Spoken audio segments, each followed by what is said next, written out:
ओम साई राम। सभी साईं भक्तों को मेरा सादर प्रणाम। सभी साईं भक्तों से सादर विनम्र निवेदन है कि मेरे चैनल को सब्सक्राइब करें ताकि मैं आप तक और सारे भक्तगण तक ये सत्य चरित्र का पाठ को पहुंचा सकूं। आज हम अध्याय 5 का वर्णन कर रहे हैं। श्री साईं सत्य चरित्र के अध्याय 5 का वर्णन हम कर रहे हैं, जिसमें बाबा का रहन सहन व अनित्य कार्यक्रम।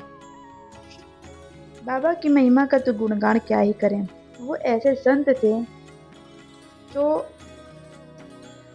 जीवन में सिर्फ एक ही उद्देश्य लेकर आए और लोगों तक उस उद्देश्य को पहुंचाए।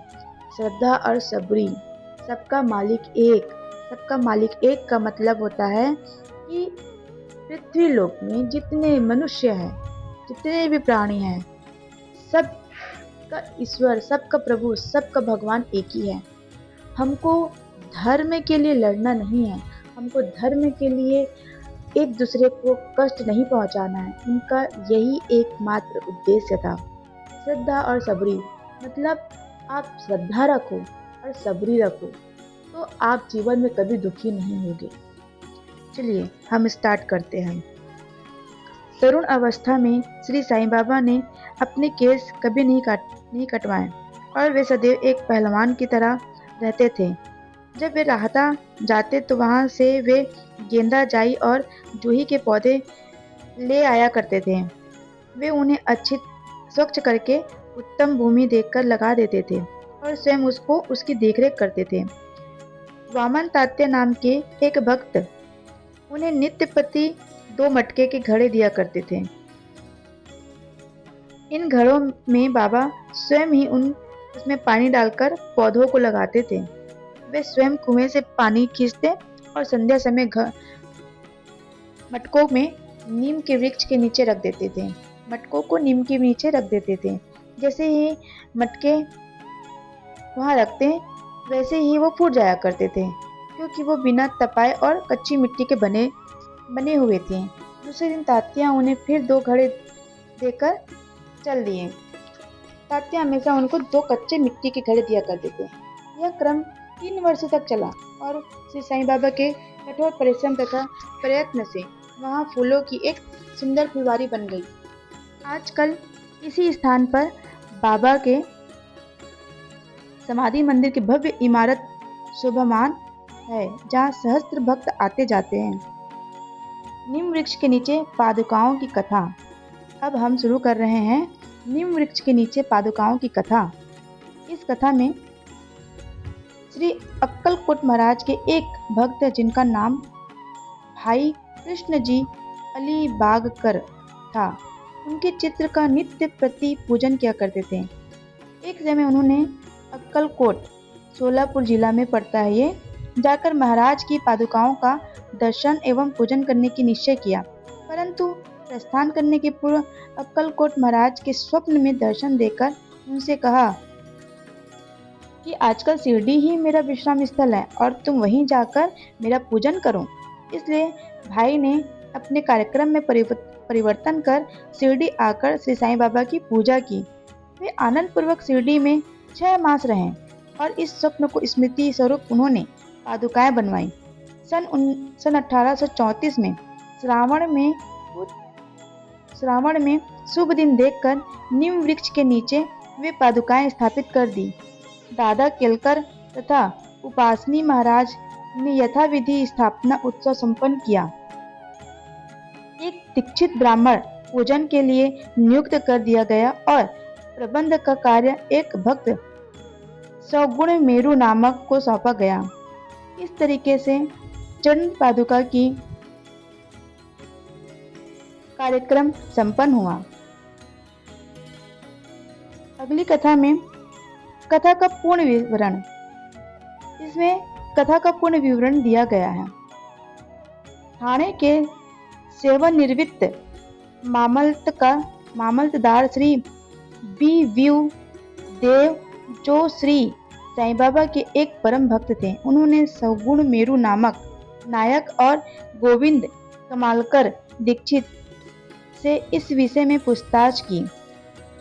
पादुकाओं का पूर्ण विवरण श्री साईं लीला भाग 11 संख्या 1 पृष्ठ 24 में प्रकाशित हुआ है, जो निम्नलिखित सन 1834 और सन 1912 में मुंबई के एक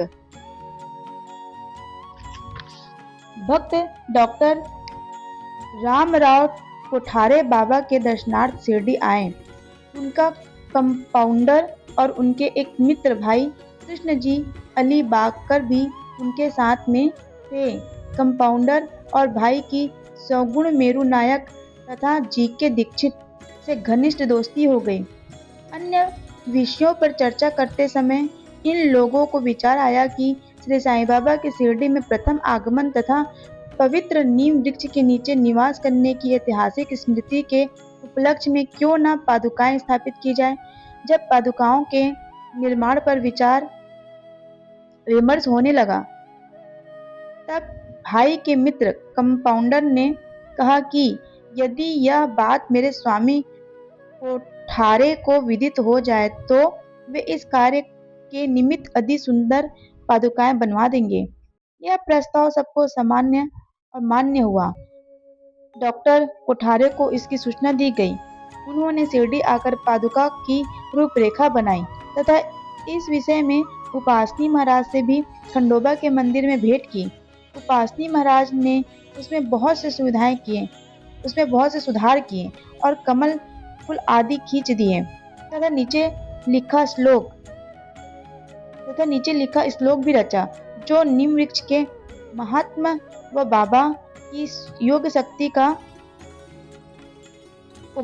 घोतक था, जो इस प्रकार है। सदा नीम वृक्षस्य मूलाधिवासात् सुधास्ताविणं नित्यं मयं प्रियं तं तरुं कल्पवृक्षा अधिकं साध्यन्तं नमामि स्वरं सद्गुरु साईनाथम।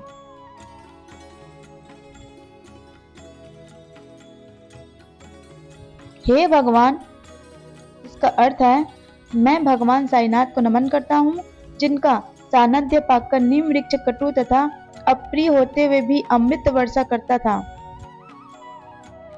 इसमें अनेक व्याधियों से मुक्ति देने के गुण होने के कारण इसे कल्प वृक्ष से भी श्रेष्ठ कहा गया है। उपासनी महाराज का विचार सर्वमान्य हुआ और कार्य रूप में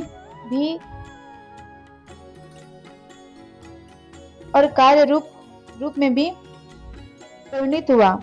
पादुकाएं मुंबई में तैयार कराई गई और कंपाउंडर के हाथों शिरडी भेज दी गई। बाबा की आज्ञा अनुसार इसकी स्थापना श्रावण की पूर्णिमा के दिन की गई। इस दिन प्रातःकाल 11 बजे जीके दीक्षित उन्हें अपने मस्तक पर धारण कर खंडोबा के मंदिर से समारोह और धूमधाम के साथ द्वारका माई में लाए। बाबा ने पादुकाएं स्पर्श कर कहा कि ये भगवान के श्री चरण हैं, इनकी नीम वृक्ष के नीचे स्थापना कर दो। इसके एक दिन पूर्व ही मुंबई के एक पारसी भक्त पास्टा सेठ ने 25 रुपए का मनी ऑर्डर भेजा। बाबा ने ये रुपए पादुकाओं की स्थापना के निमित्त दे दिए। स्थापना में कुल 100 रुपए व्यय हुए, जिनमें 75 रुपए चंदे द्वारा एकत्रित हुए। प्रथम 5 वर्षों तक डॉक्टर कोठारे दीपक के निमित्त 2 रुपए मासिक भेजते रहे। उन्होंने पादुकाओं के चारों ओर लगने के लिए लोहे की छड़ भी भेजी।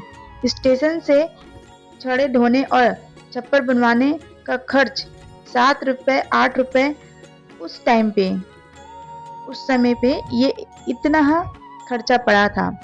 सौगुण मेरू नायक के लिए दिए। आजकल जरबाड़ी यानी कि नाना पुजारी पूजन करते हैं और सुगुण मेरू नायक नैवेद्य अर्पण करते तथा संध्या को दीपक जलाते। भाई कृष्ण जी पहले अक्कलकोट महाराज के शिष्य थे। अक्कलकोट जाते हुए वे सन 1834 में पादुका स्थापना के कुछ अवसर पर शिरडी आए और दर्शन के पश्चात जब उन्होंने बाबा से अक्कलकोट प्रस्थान करने की आज्ञा मांगी, तब बाबा कहने लगे, अरे अक्कलकोट में क्या है, तुम वहां व्यर्थ क्यों जाते हो, वहां के महाराज तो यही हैं। यह सुनकर भाई ने अक्कलकोट जाने का विचार त्याग दिया। पादुकाएं स्थापित होने के पश्चात वे बहुधा शिरडी आया करते थे। श्री बीवी देव ने अंत में ऐसा लिखा है कि इन सब बातों का विवरण हेमांड पंत को विदित नहीं था, अन्यथा वे श्री साईं सत्यचरित में लिखना कभी नहीं भूलते।